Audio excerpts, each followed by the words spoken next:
Bismillah. Alhamdulillah. Jika video ini muncul di berandamu, ini adalah petunjuk dari Allah kepadamu. Setidaknya sempatkanlah menulis istighfar di kolom komentar dengan harapan agar Allah mengampuni semua dosa-dosa yang telah kita lakukan. Assalamualaikum warahmatullahi wabarakatuh. Pernahkah kamu merasa sudah bekerja keras, banting tulang dari pagi sampai malam, doa tidak pernah putus, tapi rezeki seperti selalu mampet. Uang datang, tapi cepat habis. Masalah selesai 1, datang 10. Hati terasa lelah, pikiran terasa penuh, dan hidup seperti berjalan di tempat. Banyak orang langsung menyalahkan keadaan, menyalahkan ekonomi, menyalahkan orang lain, bahkan menyalahkan takdir. Padahal bisa jadi, tanpa kita sadari, sumber kesulitan itu bukan dari luar rumah, bukan dari orang lain, bukan pula dari nasib buruk, tapi justru dari tempat yang setiap hari kita masuki tanpa pernah benar-benar kita perhatikan. Kamar mandi, ruang kecil yang tersembunyi, tempat yang sering dianggap sepele, tempat yang jarang dipikirkan. Padahal di sanalah kebiasaan paling jujur kita terbentuk. Tidak ada topeng, tidak ada pencitraan, tidak ada kepura-puraan. Hanya kita, kebiasaan kita, dan sikap asli kita terhadap hidup. Video ini bukan untuk menakut-nakuti, bukan pula untuk membuatmu merasa bersalah. Video ini adalah ajakan untuk bercermin. Karena seringkali hidup menjadi sempit bukan karena satu kesalahan besar, tetapi karena kebiasaan kecil yang terus diulang setiap hari tanpa pernah kita sadari, tanpa pernah kita evaluasi. Simak dengan hati yang tenang. Karena bisa jadi, satu dari pantangan ini masih sering kamu lakukan. Pantangan pertama, membiarkan kamar mandi selalu kotor dan bau. Kamar mandi adalah ruang paling jujur di dalam rumah. Tidak ada tamu yang melihat. Tidak ada orang lain yang menilai. Karena itu banyak orang menganggapnya tidak penting. Padahal justru di ruang inilah karakter seseorang terlihat apa adanya. Saat kamar mandi dibiarkan kotor, bau, lantai licin penuh noda, dan kloset jarang dibersihkan, yang terjadi bukan sekadar masalah kebersihan fisik. Yang terjadi adalah masalah sikap. Sikap menunda. Sikap abai. Sikap merasa nanti saja. Pola pikir seperti ini terlihat sederhana, tapi dampaknya besar. Nanti saja dibersihkan. Masih bisa dipakai. Tidak terlalu kelihatan. Tanpa sadar, pola ini merembet ke seluruh aspek hidup. Tagihan ditunda. Masalah kerja dihindari. Kesempatan dilewatkan. Sampai akhirnya semua menumpuk menjadi beban berat yang terasa menyesakan. Setiap pagi, tanpa sadar, kita memulai hari dari ruang yang pengap, lembab, dan tidak nyaman. Energi hari itu sudah turun bahkan sebelum aktivitas dimulai. Pikiran menjadi malas. Emosi lebih mudah naik. Semangat bekerja ikut menurun. Jika ini terjadi setiap hari, jangan heran jika hidup terasa stagnan dan sulit berkembang. Lebih dari itu, membiarkan kamar mandi kotor menunjukkan kurangnya rasa tanggung jawab terhadap hal paling dasar. Padahal rezeki dan kemudahan hidup sering datang pada orang yang bisa dipercaya dalam perkara kecil. Jika mengurus ruang sekecil kamar mandi saja kita lalai, bagaimana mungkin hidup mempercayakan urusan yang lebih besar kepada kita? Membersihkan kamar mandi secara rutin bukan hanya soal fisik. Ini adalah latihan disiplin, latihan kesadaran, latihan menghargai diri sendiri. Saat kita mulai peduli pada ruang kecil yang tersembunyi, seringkali hidup perlahan mulai peduli pada kita. Pantangan kedua, membiarkan saluran air tersumbat dan dibiarkan berhari-hari. Saluran air di kamar mandi berfungsi memastikan semua kotoran segera pergi dan tidak kembali. Namun banyak orang membiarkannya tersumbat. Air menggenang. Bau tak sedap muncul. Lantai menjadi licin. Tapi tetap saja dibiarkan dengan alasan masih bisa dipakai. Kebiasaan ini mencerminkan sikap hidup yang berbahaya. Membiarkan masalah kecil karena belum terasa parah. Rambut rontok. Sisa sabun. Kotoran kecil yang dianggap sepele. Sedikit demi sedikit menutup aliran air. Sama seperti masalah hidup yang awalnya kecil, pengeluaran kecil yang tidak dicatat, emosi yang dipendam, dan kebiasaan malas yang dianggap wajar. Lama-kelamaan semua itu menyumbat jalan kemudahan. Air yang tidak mengalir lancar sering membuat kesal, tapi jarang membuat orang langsung bertindak. Ini menggambarkan mental pasrah yang salah arah. Bukan menerima keadaan, tapi membiarkan keadaan memburuk. Genangan air menciptakan lingkungan yang tidak sehat. Jamur tumbuh. Lantai licin. Risiko terpeleset meningkat. Secara simbolis, hidup yang penuh genangan masalah juga berbahaya. Fokus terganggu. Pikiran kusut. Peluang sulit terlihat karena perhatian habis untuk menghindari masalah yang seharusnya bisa diselesaikan sejak awal. Membersihkan saluran air adalah tindakan kecil, tapi membutuhkan kesadaran dan kemauan. Sama seperti membereskan keuangan, hubungan, dan kebiasaan buruk. Saat aliran kembali lancar, kamar mandi terasa nyaman. Dan seringkali, saat kita mulai melancarkan hal kecil dalam hidup, jalan rezeki pun ikut terasa lebih terbuka. Pantangan ketiga, terlalu lama berdiam di kamar mandi tanpa tujuan yang jelas. Kamar mandi seharusnya menjadi tempat singgah, bukan tempat tinggal sementara.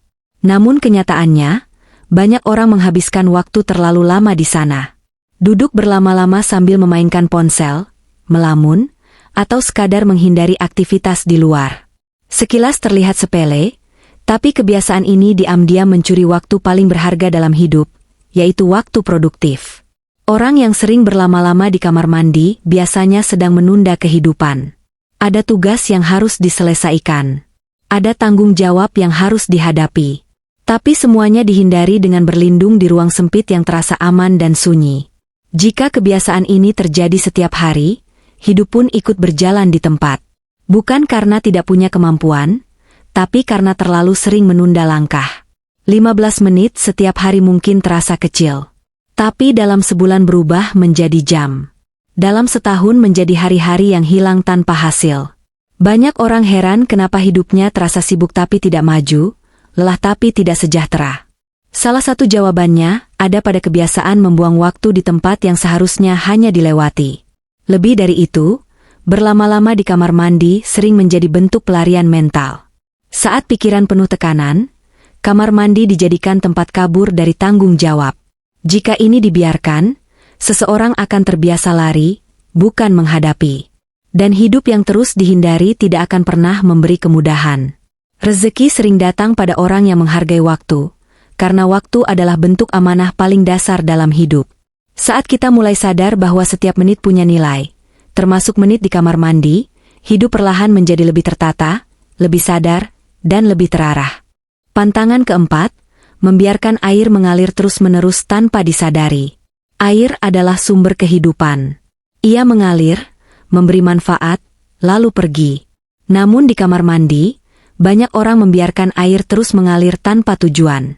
Saat menggosok gigi, saat mandi, saat membersihkan diri, air dibiarkan mengalir begitu saja. Tidak ada niat buruk di sana, hanya kebiasaan kecil yang dianggap sepele. Tapi dari kebiasaan kecil inilah pola boros sering terbentuk tanpa disadari. Membiarkan air terbuang menunjukkan kurangnya kesadaran terhadap nilai. Air hari ini memang masih ada, tapi bukan berarti ia tidak punya harga. Sama seperti rezeki. Saat seseorang terbiasa membuang hal kecil, ia akan kesulitan menjaga hal besar. Uang datang, tapi cepat habis. Kesempatan muncul, tapi terlewat. Waktu tersedia, tapi terbuang. Pola pikirnya sama. Tidak apa-apa. Sedikit ini tidak masalah. Nanti juga ada lagi. Pola pikir seperti ini sangat berbahaya dalam kehidupan. Karena hidup yang selalu berkata nanti, dan masih ada biasanya berakhir dengan penyesalan ketika semuanya benar-benar habis. Suara air yang terus mengalir tanpa tujuan juga menciptakan suasana hidup yang berjalan tanpa kesadaran. Kita melakukan sesuatu tanpa hadir sepenuhnya. Hidup dijalani dengan autopilot, tanpa perhitungan, tanpa perencanaan. Orang dengan kebiasaan seperti ini sering merasa heran kenapa hidupnya sulit stabil. Padahal akarnya ada pada kebiasaan kecil yang tidak disadari. Menghentikan aliran air saat tidak digunakan adalah latihan kesadaran. Ini melatih kita untuk menghargai, mengontrol, dan bertanggung jawab. Saat seseorang mulai bijak dalam hal sekecil air, biasanya ia juga mulai bijak dalam mengelola uang, waktu, dan peluang hidupnya. Pantangan kelima, membiarkan handuk lembab, bau, dan kotor terus digunakan. Handuk adalah benda yang paling sering bersentuhan langsung dengan tubuh, tapi juga yang paling sering diabaikan perawatannya. Banyak orang membiarkan handuk lembab tergantung berhari-hari, berbau apek, bahkan tetap dipakai tanpa dicuci. Sekilas terlihat sepele, tapi kebiasaan ini mencerminkan bagaimana seseorang memperlakukan dirinya sendiri. Lingkungan lembab menciptakan rasa tidak nyaman yang sering tidak disadari. Setiap hari tubuh menerima pesan bahwa hidup ini tidak perlu dirawat dengan baik. Lama-kelamaan, standar kenyamanan dan kualitas hidup menurun. Orang menjadi terbiasa dengan kondisi yang asal masih bisa dipakai. Mental seperti ini sering terbawa ke urusan rezeki. Pekerjaan yang melelahkan dibiarkan. Penghasilan kecil diterima tanpa usaha berkembang. Hidup dijalani apa adanya tanpa perbaikan. Handuk yang lembab juga menjadi sarang jamur dan kuman. Ini mempengaruhi kesehatan dan mood. Tubuh mudah lelah. Pikiran tidak segar. Semangat menurun. Saat energi turun, produktivitas ikut turun. Dan ketika produktivitas menurun, wajar jika rezeki terasa seret. Mengganti dan mencuci handuk secara rutin adalah bentuk penghargaan terhadap diri sendiri. Ini melatih kebiasaan memperbarui dan membersihkan. Tidak mempertahankan sesuatu yang sudah tidak layak. Saat seseorang berani melepaskan yang lembab dan kotor, hidup pun mulai membuka ruang untuk yang lebih bersih dan lebih baik. Pantangan ke-6, menyimpan barang rusak dan tidak terpakai di kamar mandi. Ember bocor. Gayung retak. Botol kosong. Sikat gigi lama. Peralatan rusak yang sudah tidak berfungsi sering dibiarkan menumpuk dengan alasan sayang dibuang, siapa tahu masih bisa dipakai. Kebiasaan ini menciptakan ruang yang penuh dengan benda mati. Menumpuk barang rusak adalah simbol mental menahan masa lalu. Kita menyimpan sesuatu bukan karena berguna, tapi karena takut kekurangan. Ironisnya, mental takut kekurangan inilah yang sering membuat hidup benar-benar kekurangan. Ruang yang seharusnya lapang justru dipenuhi benda tidak berguna. Setiap kali masuk kamar mandi, mata melihat kekacauan kecil. Otak pun terbiasa menerima kekacauan sebagai hal wajar. Dari sinilah pola hidup tidak teratur tumbuh. Keuangan tidak dicatat. Jadwal tidak jelas. Keputusan diambil tanpa pertimbangan matang. Orang yang sulit membuang barang rusak biasanya juga sulit melepaskan kebiasaan buruk. Ia tahu sesuatu sudah tidak baik, tapi tetap dipertahankan. Membereskan kamar mandi dari barang tak terpakai adalah latihan melepaskan. Ini mengajarkan bahwa tidak semua yang kita miliki harus disimpan selamanya. Saat ruang dibersihkan, pikiran ikut lega. Dan seringkali, saat kita berani mengosongkan ruang dari yang rusak, hidup memberi ruang bagi rezeki dan kemudahan yang baru. Pantangan ke-7, jarang membersihkan kloset dan bagian paling kotor di kamar mandi. Kloset adalah bagian paling kotor dan justru, karena itulah banyak orang enggan membersihkannya. Disiram seadanya. Disikat kalau sudah benar-benar tidak tahan. Selebihnya dibiarkan. Kebiasaan ini bukan hanya soal kebersihan, tapi soal sikap mental. Orang yang jarang membersihkan kloset cenderung menghindari hal-hal yang tidak nyaman. Masalah menjijikan, sulit, atau memalukan sering ditunda untuk dihadapi. Dalam hidup, sikap ini berubah menjadi kebiasaan menutup mata terhadap hutang kecil, konflik yang belum selesai, dan kesalahan yang seharusnya dibereskan sejak awal. Bau yang muncul sering tidak disadari karena sudah terbiasa. Begitu pula dengan masalah hidup yang dibiarkan terlalu lama. Membersihkan kloset membutuhkan keberanian. Keberanian untuk menghadapi sisi paling kotor. Tapi justru disitulah mental kuat terbentuk. Saat seseorang terbiasa membereskan hal paling kotor, ia belajar bahwa masalah seburuk apapun tetap bisa diselesaikan jika mau turun tangan. Kehidupan sering memberi kemudahan pada orang yang berani menghadapi, bukan yang terus menghindar. Saat kloset dibersihkan secara rutin, kamar mandi terasa lebih ringan. Dan seringkali, ketika kita berani membereskan hal paling kotor dalam hidup, jalan rezeki pun terasa lebih lapang. Pantangan ke-8, membiarkan kamar mandi gelap dan pencahayaan buruk. Banyak orang menganggap pencahayaan kamar mandi tidak penting. Lampu redup dibiarkan. Bohlam mati tidak segera diganti. Alasannya sederhana, kamar mandi tidak dipakai lama. Padahal ruang gelap secara perlahan mempengaruhi kondisi mental. Ruang yang gelap menciptakan kesan sempit, pengap, dan tidak nyaman. Setiap hari kita memulai dan mengakhiri aktivitas dari ruang yang suram. Tanpa sadar, semangat pun ikut meredup. Pencahayaan yang buruk membuat orang enggan merawat kamar mandi. Kotoran tidak terlihat jelas. Sudut-sudut diabaikan. Ruang makin tidak terurus. Ini menciptakan lingkaran malas yang berulang. Sama seperti hidup yang dijalani tanpa kejelasan arah. Orang yang membiarkan ruang gelap seringkali juga hidup tanpa tujuan yang terang. Bukan karena tidak punya mimpi, tapi karena tidak pernah benar-benar meneranginya. Akibatnya, langkah terasa ragu, keputusan setengah-setengah, dan hasil pun tidak maksimal. Memperbaiki pencahayaan kamar mandi adalah tindakan kecil tapi berdampak besar. Cahaya membuat ruang terasa hidup, bersih, dan aman. Dan secara tidak langsung, cahaya mengingatkan bahwa hidup butuh kejelasan. Saat ruang kecil diterangi, hidup pun perlahan menemukan arah yang lebih terang. Pantangan ke-9, menumpuk sampah kecil dan botol kosong di kamar mandi.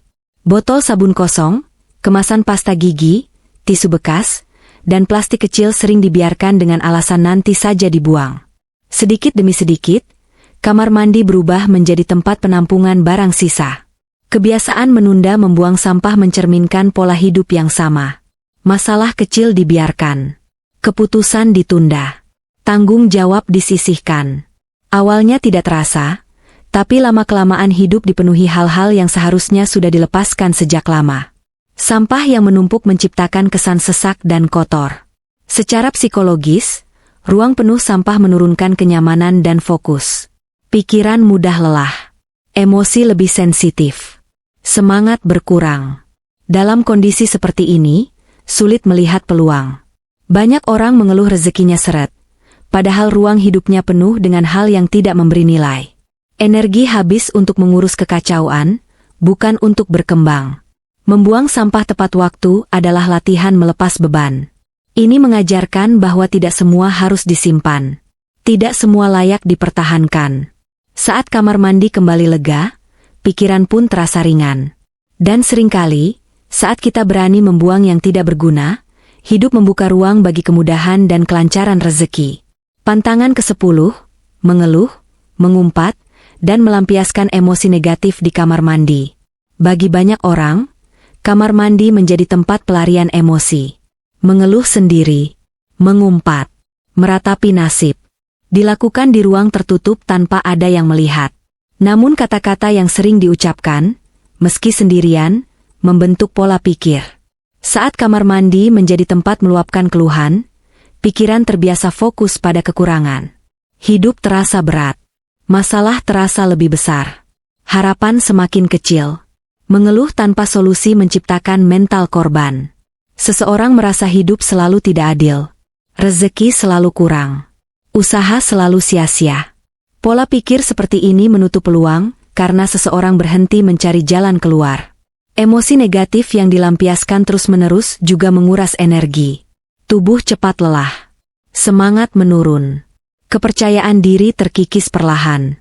Dalam kondisi ini, sulit untuk konsisten, disiplin, dan berani mengambil peluang baru.